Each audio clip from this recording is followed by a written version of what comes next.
My family always told me there was no room for me. Holidays, birthdays, even my own childhood bedroom, they'd say, "Sorry, Hannah, we're full."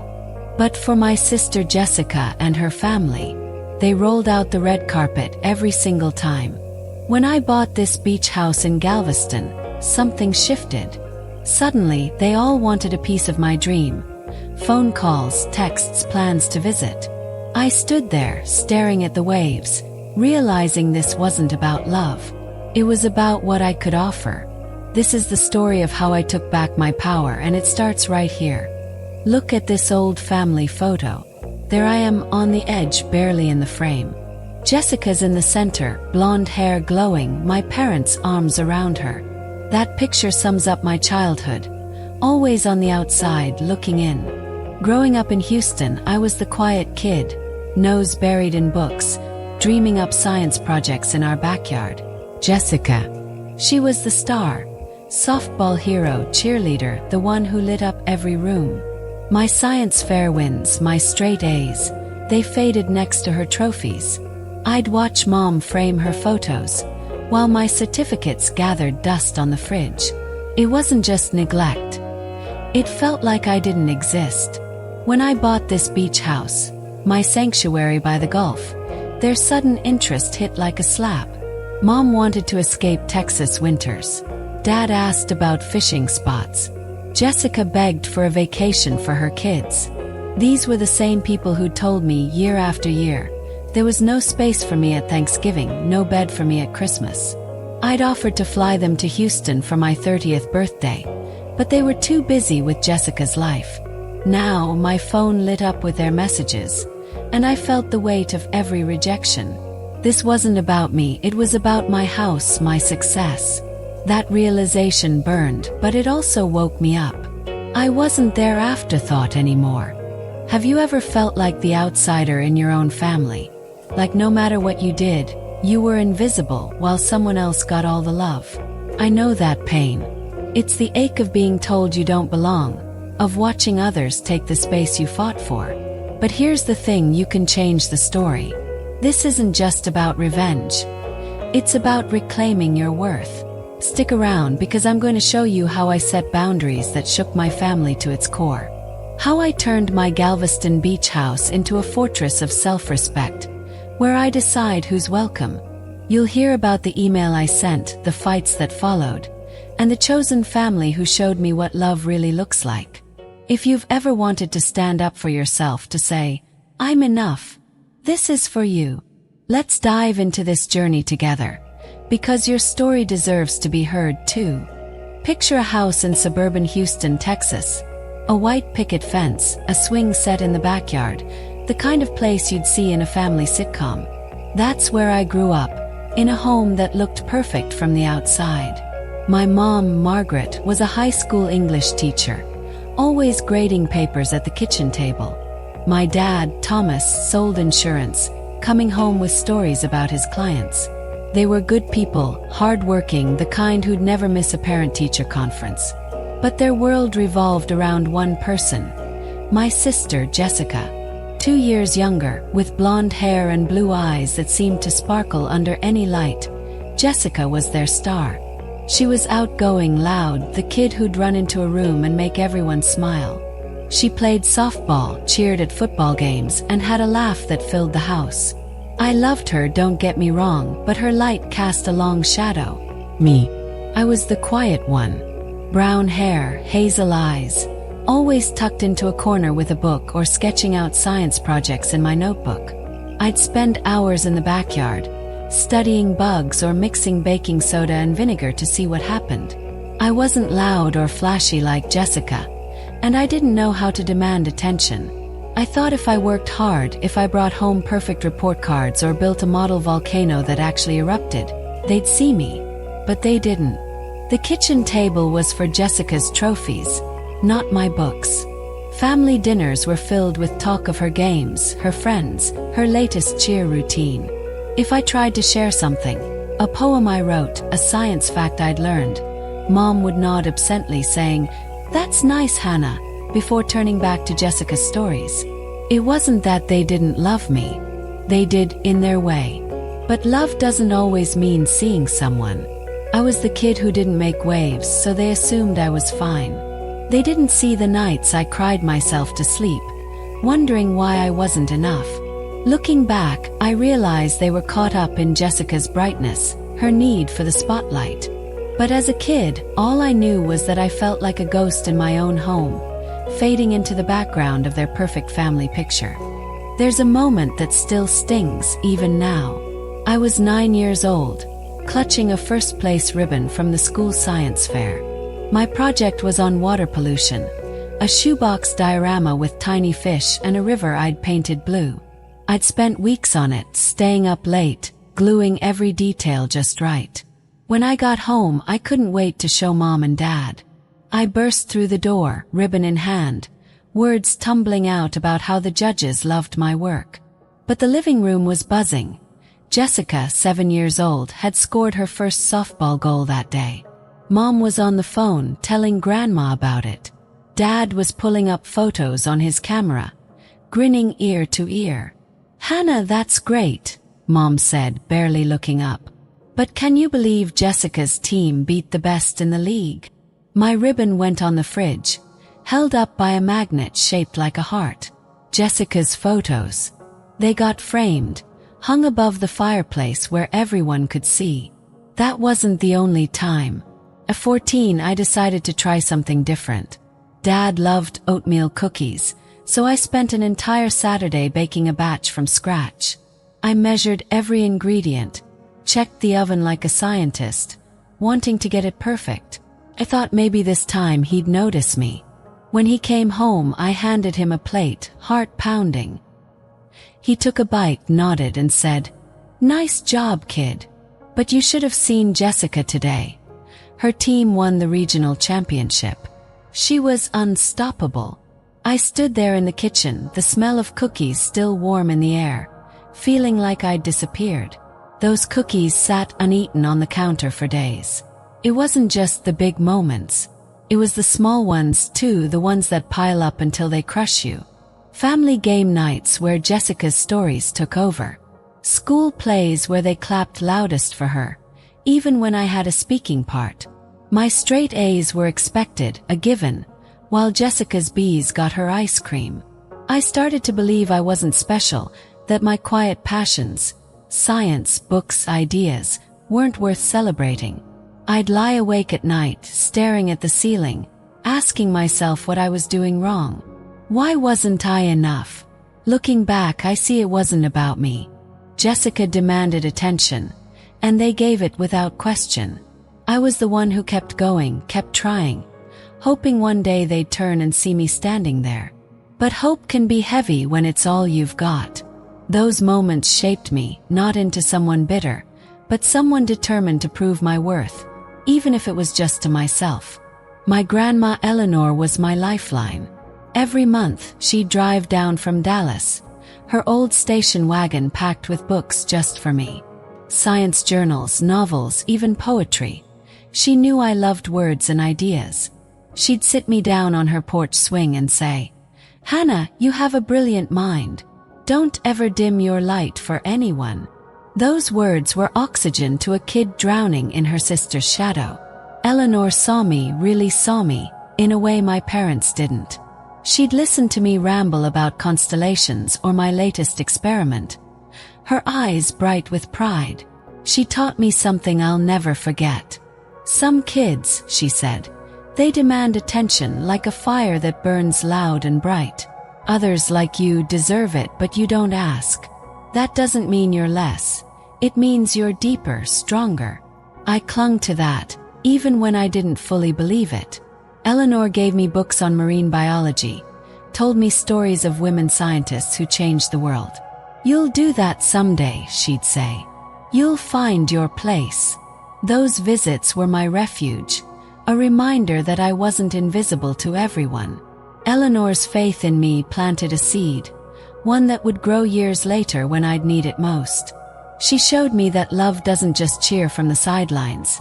It sees you, holds space for you, even when you're quiet. By high school, I knew the truth.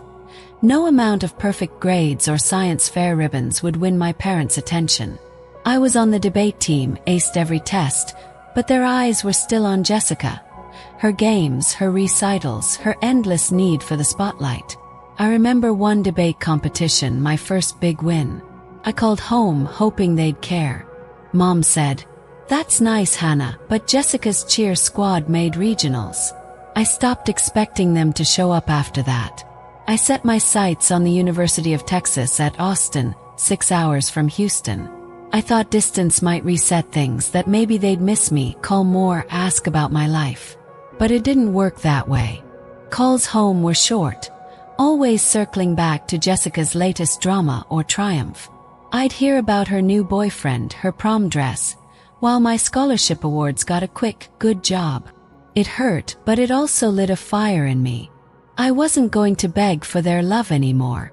UT Austin became my turning point. I dove into environmental science, found friends who valued my mind, my quirks. I started to see myself through their eyes, not my family's.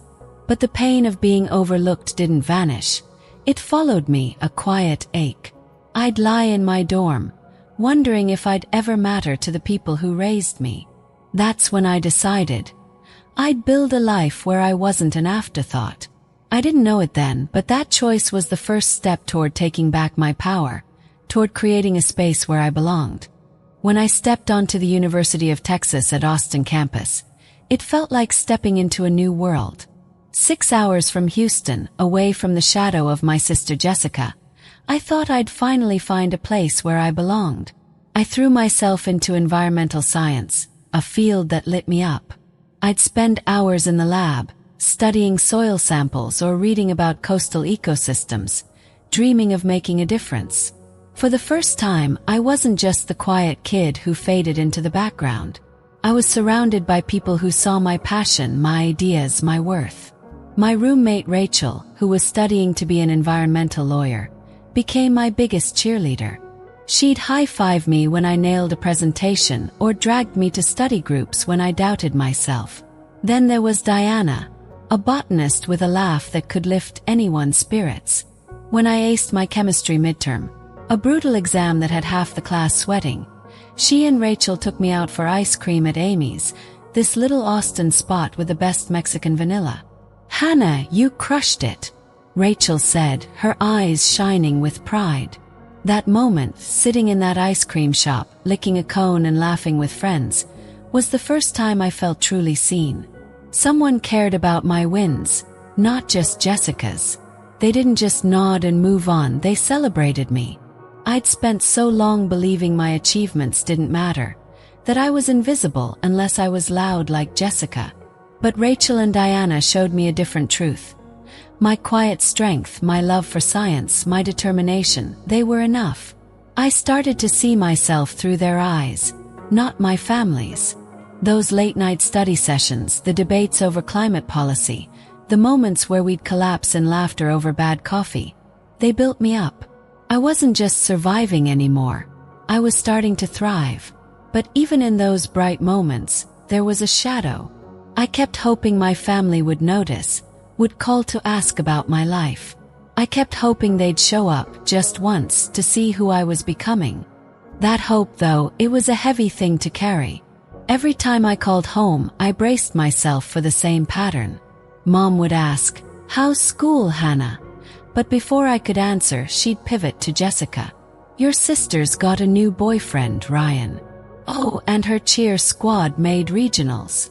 Dad was the same, rattling off stories about Jessica's latest game or her prom dress drama. My life, my scholarship, my lab work, my dreams of saving coastlines, barely got a mention. I try to share, like when I won a research grant for a project on wetland restoration. "That's nice, Hannah," Mom said once, her voice distracted. "But Jessica's planning her sweet 16, and we're swamped." It was like I was shouting into a void, my words swallowed by their obsession with Jessica's life. Thanksgiving my freshman year was the worst. I'd been looking forward to going home, imagining a warm dinner, a chance to reconnect. But when I called to confirm, Mom said, "Honey, there's no room this year. Jessica's boyfriend Ryan and his parents are coming." "No room?" Those words hit like a punch. They had a guest room, my old bedroom, space for everyone, but not for me. I ended up at Rachel's family's house in Austin, eating turkey with strangers who were kinder than my own blood. I smiled through it, but inside I was breaking. I kept thinking, how is there always space for Jessica, for Ryan, for their world, but never for me? Another moment cut even deeper. My junior year, I was chosen to present my research on coastal erosion at a university symposium. A big deal for an undergrad. I worked months on it, practicing until my voice shook less, pouring my heart into every slide. I invited mom and dad, sent them the date and time, even offered to cover gas for the drive. They promised they'd come. I stood backstage, heart pounding, scanning the crowd for their faces. But when I stepped up to the podium, those seats were empty. They'd canceled last minute. Jessica was throwing an early engagement party with Ryan, and they couldn't miss it. I gave that presentation, voice steady, but when it was over I cried in the bathroom, feeling like I'd never be enough. It wasn't just the big moments. It was the constant drip of neglect, forgotten birthdays, half-hearted good job texts when I shared my grades. They never asked about my life, my dreams, the person I was becoming. I started to see the pattern. Jessica demanded their attention, and they gave it freely. I was the one who kept going, kept trying, but it was never enough to pull their eyes away from her. That pain, though, it lit a fire in me. I realized I couldn't keep waiting for their approval. I had to build a life where I wasn't an afterthought, where my worth wasn't tied to their attention. When Jessica dropped out of community college and married Ryan at 20, my parents bought them a starter home in Houston, a cute little place with a porch and a yard. I was still in school, working 2 jobs to cover what my scholarship didn't, scraping by on ramen and late-night shifts at a coffee shop. They never offered me help, never even asked if I needed it. That stung, but it also woke me up. I wasn't going to beg for their love anymore. I poured everything into my studies. I took extra classes, interned with environmental groups, built a resume that made professors take notice. I wasn't just chasing grades. I was chasing a future where I could stand on my own. Rachel and Diana were there every step, cheering me on, reminding me I was enough. I started to believe it too. I'd lie in my dorm at night, not crying anymore, but planning. I dreamed of a life by the coast, working to protect the land I loved, surrounded by people who saw me. This wasn't about revenge, not really. It was about proving to myself that I could build something better. I graduated magna cum laude, landed a job with an environmental consulting firm in Houston, and started saving for a place of my own. I didn't know it then, but those years at UT, those moments of choosing myself, were the foundation of everything to come. I was building a life where I'd never hear "no room for you" again. After graduating magna cum laude from UT Austin, I landed a job with an environmental consulting firm in Houston.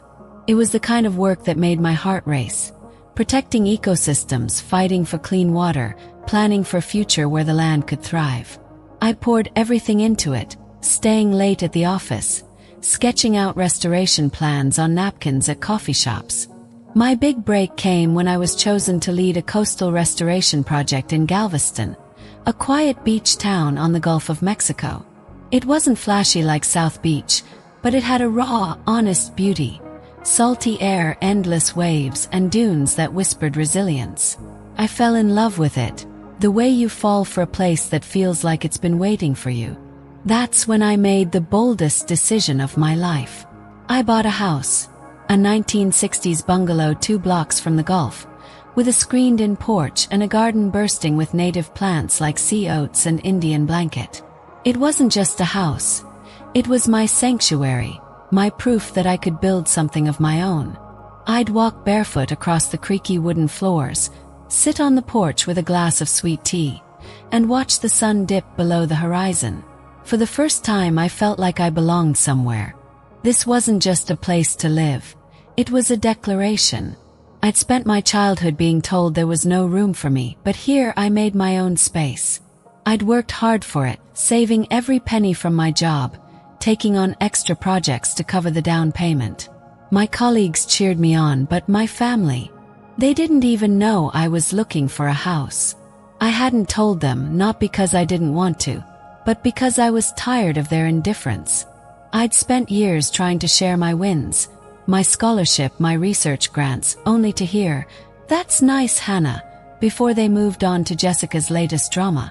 This house was mine, built without their approval, without their help.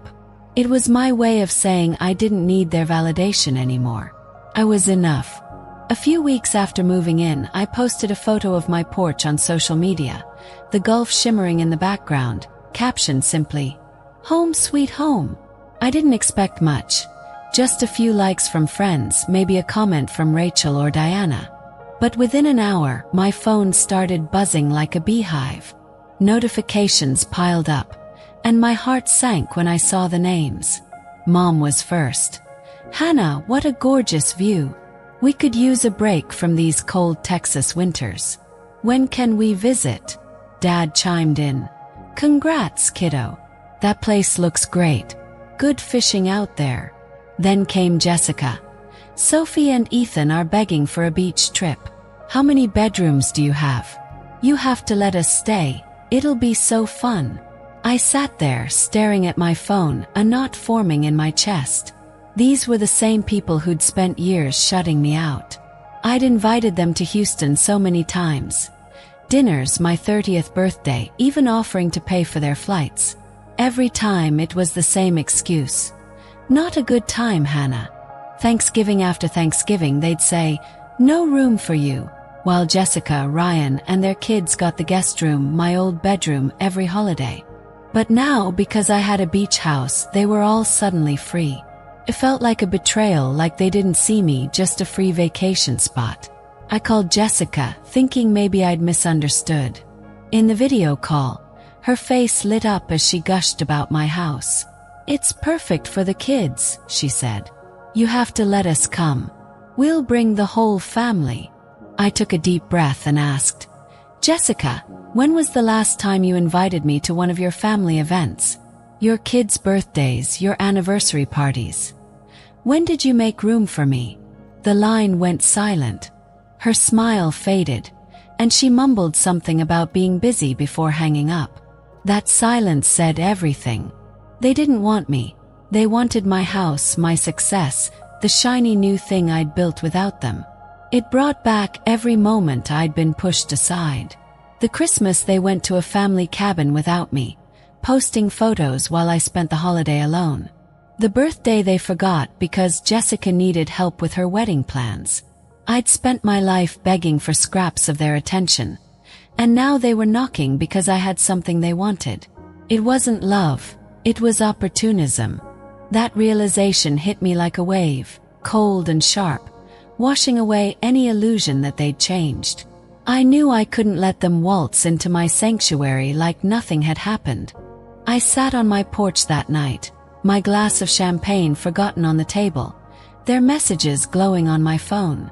Each text was a reminder of every "no room for you" I'd heard growing up. Thanksgiving 2014, when they had space for Ryan's parents but not me. Christmas 2015, when they were traveling, but really at Jessica's new house. My 30th birthday, when I offered to fly them to Houston, only to hear, "We're tied up with Jessica's kids." The weight of those years pressed down on me, and I felt my chest tighten, my breath catch, a panic attack creeping in. I stepped outside, barefoot, the cool sand grounding me as I listened to the waves crash against the shore. Those waves were steady, constant, unlike my family's fleeting interest. Standing there, I realized I couldn't keep playing their game. I'd built this life, this home, with my own hands, my own heart. It wasn't a hotel for their convenience. It was my sanctuary, my proof that I was enough. Their texts weren't about love or pride. They were about taking what I'd earned without giving anything back. I knew I had to act, to draw a line in the sand, literally and figuratively. This wasn't about revenge, but about protecting the space I'd fought so hard to create. I wasn't going to let them walk all over it. I went back inside, my hands still shaking but my mind clear. For the first time I felt a spark of power, not the kind that tears others down but the kind that builds you up. I was done being invisible. I was done waiting for their approval. This house, this life was mine, and I was going to decide who got to share it. The texts from my family. Mom wanting a winter escape, Dad asking about fishing, Jessica demanding a beach vacation for her kids, kept replaying in my mind, each one a reminder of years of being told there was no room for me. I couldn't shake the anger, the hurt, the weight of it all. It was too much to carry alone, so I did something I'd never done before. I called my therapist, Dr. Wilson, and drove 4 hours from Galveston to Houston for an emergency session. The drive was a blur, just me, the highway, and a knot in my chest that wouldn't loosen. Sitting in her office, surrounded by books and a soft hum of calm, I poured out everything. The house, the texts, the decades of feeling invisible. Dr. Wilson listened, her eyes steady, and then she said something that shifted everything. "Hannah," she said, "your family has cast you as the independent one, the one who doesn't need attention. You've been strong for so long, they've forgotten you have needs too. Your beach house changed that. It made you valuable to them, not because of who you are, but because of what you have." Her words were like a mirror, showing me a truth I'd felt but never named. My family didn't see me. They saw a role, a quiet daughter who never complained, who always figured it out. But that house, my sanctuary, had disrupted their script. Suddenly, I wasn't just the one who got by. I was the one with something they wanted. That session gave me clarity. I wasn't going to let them claim my space without acknowledging the years they'd pushed me away. Dr. Wilson asked, "What do you need to feel safe in your own home?" The answer came fast. Respect. Not just for my house, but for me. I drove back to Galveston, the Gulf stretching out beside me, and sat at my kitchen table, laptop open. I started typing an email that would change everything. My hands shook, but my heart was steady. This wasn't about anger or revenge. It was about drawing a line, about saying, "I'm here and I matter." I stared at the blank screen for what felt like hours, the cursor blinking like a heartbeat. Then the words came, raw and honest, spilling out like water from a broken dam. "Dear Mom, Dad, Jessica, Ryan," I wrote. "For years, I've been told there's no room for me at family gatherings. I've been excluded, overlooked, and made to feel like an afterthought. Now you all want to visit my beach house. But I need mutual respect before we can move forward." I listed the moments that still burned in my memory. Thanksgiving 2014, when Mom said there was no space, but my old bedroom sat empty while Ryan's parents got the guest suite. Christmas 2015, when they claimed they were traveling, but I saw their photos at Jessica's new house, laughing around a tree I wasn't invited to. My 30th birthday, when I offered to fly them to Houston, only to hear, "We're tied up with Jessica's kids." Each memory I typed felt like pulling a splinter from my skin. Painful but freeing. "I've spent my life trying to earn your attention," I wrote, "but I'm done begging for it. My home is my sanctuary, not a vacation spot for people who only show up when it suits them." I hit send before I could second-guess myself, my heart pounding like I'd just run a marathon. The silence that followed was deafening. Then the responses came. Mom called first, her voice trembling with anger and tears. "Hannah, how could you say such hurtful things? We've always loved you.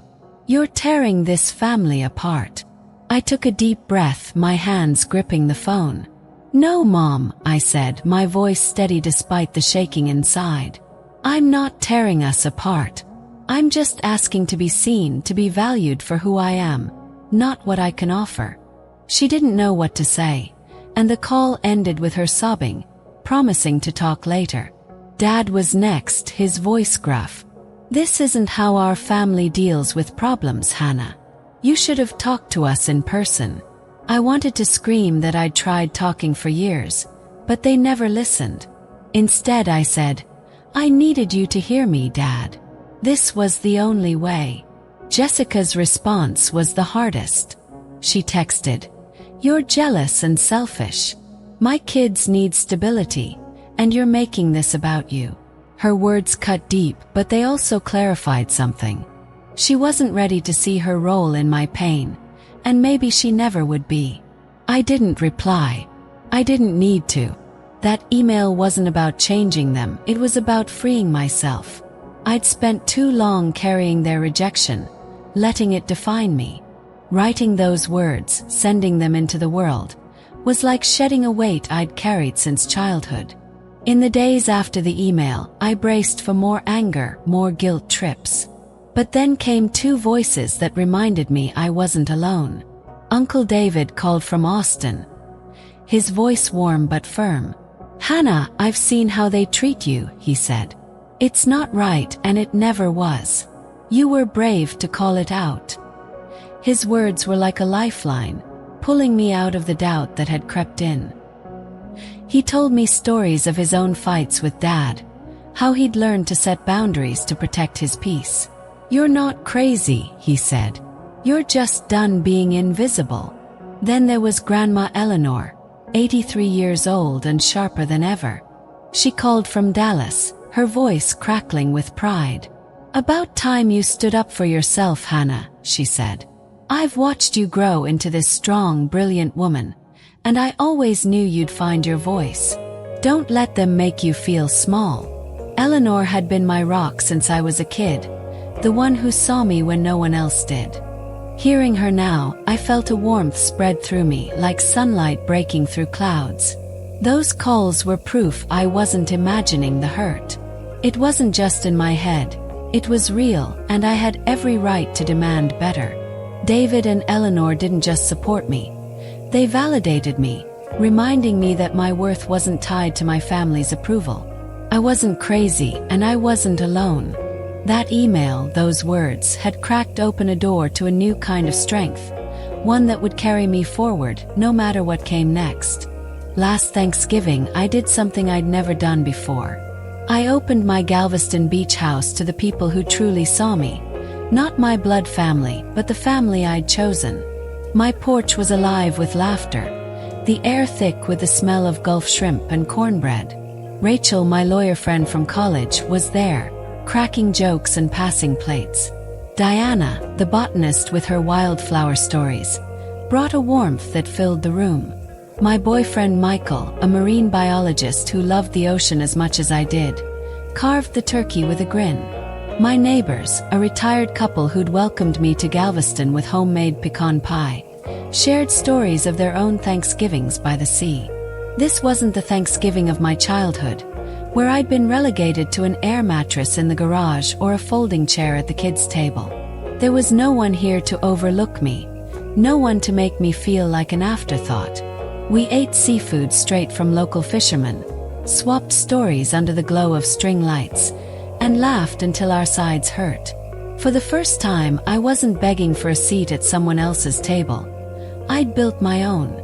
My beach house, with its creaky floors and salty breeze, was more than a home. It was a space where I decided who belonged, where love wasn't a competition but a gift freely given. I looked around that table, at faces lit by candlelight, and felt a peace I hadn't known was possible. These people didn't care about my house's view or its proximity to the Gulf. They cared about me, my dreams, my quirks, the woman I'd fought to become. That night, as we cleared plates and danced to old country tunes on the porch, I realized something. Healing doesn't mean erasing the past. It means building a present that's stronger than the pain. This Thanksgiving wasn't just a meal. It was my declaration that I was enough, and I deserved a family that agreed. Michael was a turning point in my life, not because he fixed me but because he saw me. We'd met at a Galveston conservation event, bonding over our love for protecting coastlines. One night, walking along the beach, the waves crashing under a full moon, I opened up about my family, the years of being pushed aside, the email I'd sent, the fallout. I told him how scared I was that they'd never change, that I'd always be the outsider. He stopped, looked me in the eyes and said, "Hannah, you're enough. You don't need their approval to shine. You're already a force, and anyone who can't see that is missing out." Those words sank deep, like an anchor steadying me in a storm.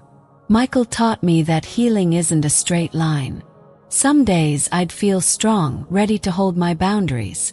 Others I'd doubt myself, wondering if I'd been too harsh with my family. But he was there, listening without judgment, reminding me that protecting my peace wasn't selfish. It was survival. Meanwhile, things with my family started to shift slowly.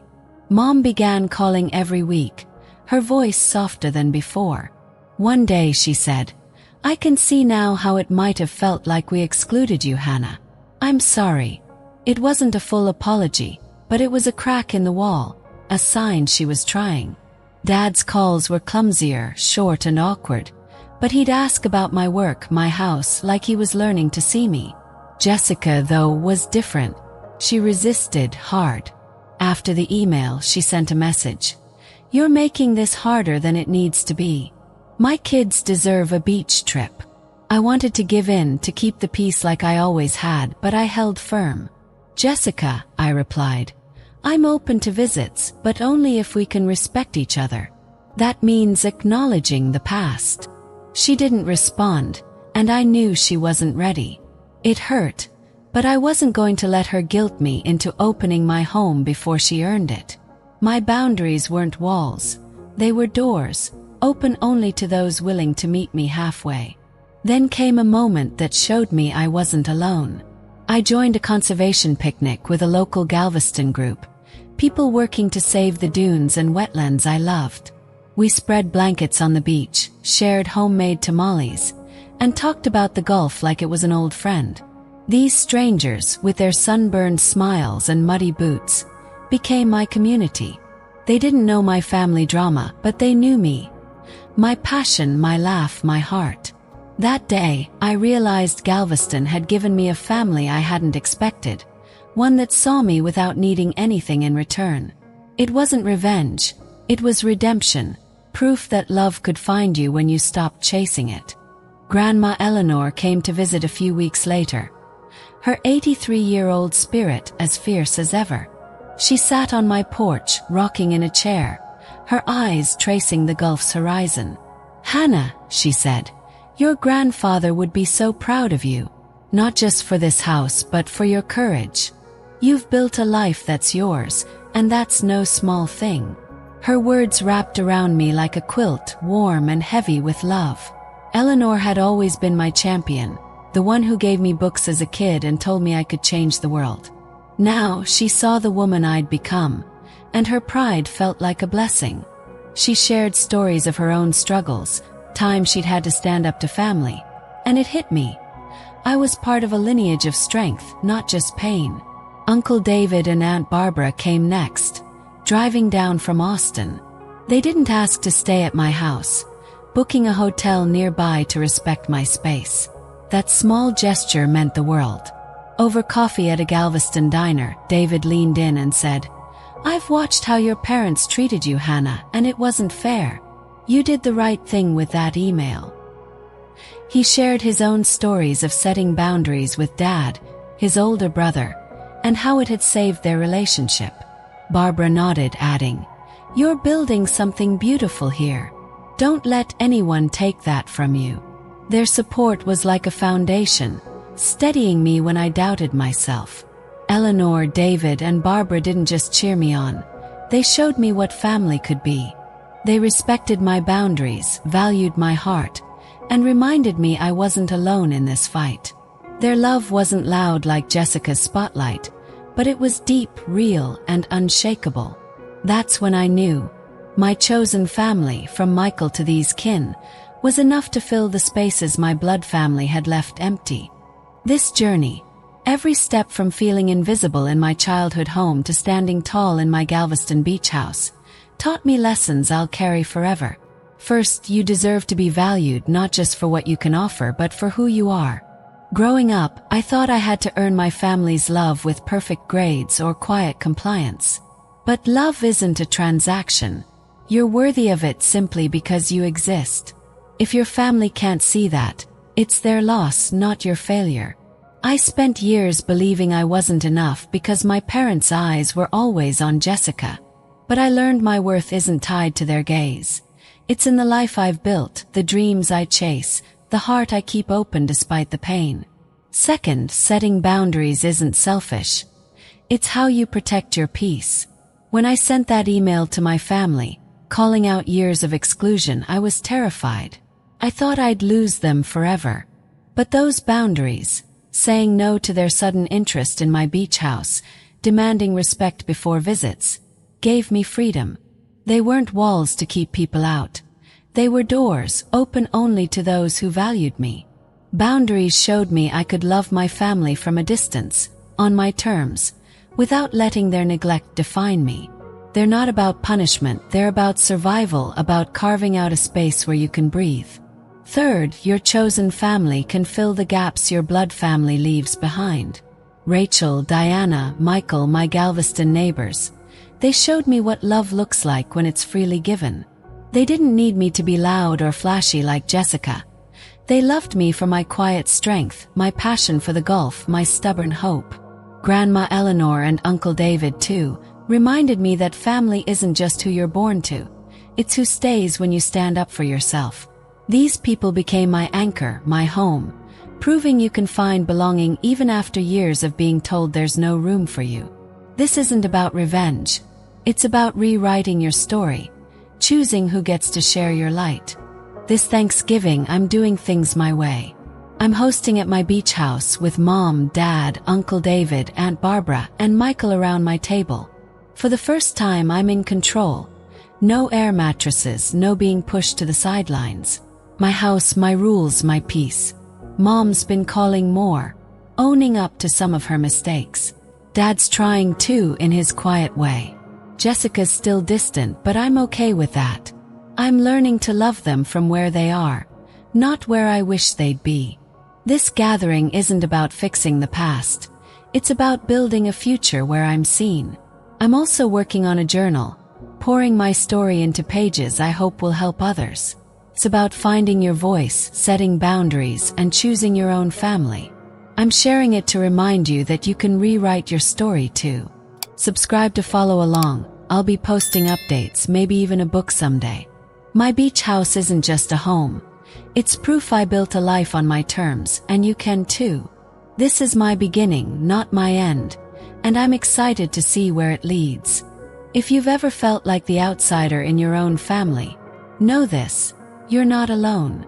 Your pain is real, but so is your strength. Share your boundary stories in the comments. I read everyone. Let's build a community where we lift each other up. Hit that like button, subscribe, and ring the bell for more stories about finding your place. You are enough just as you are. Take that first step. Claim your space, your voice, your worth. You've got this, and I'm cheering you on.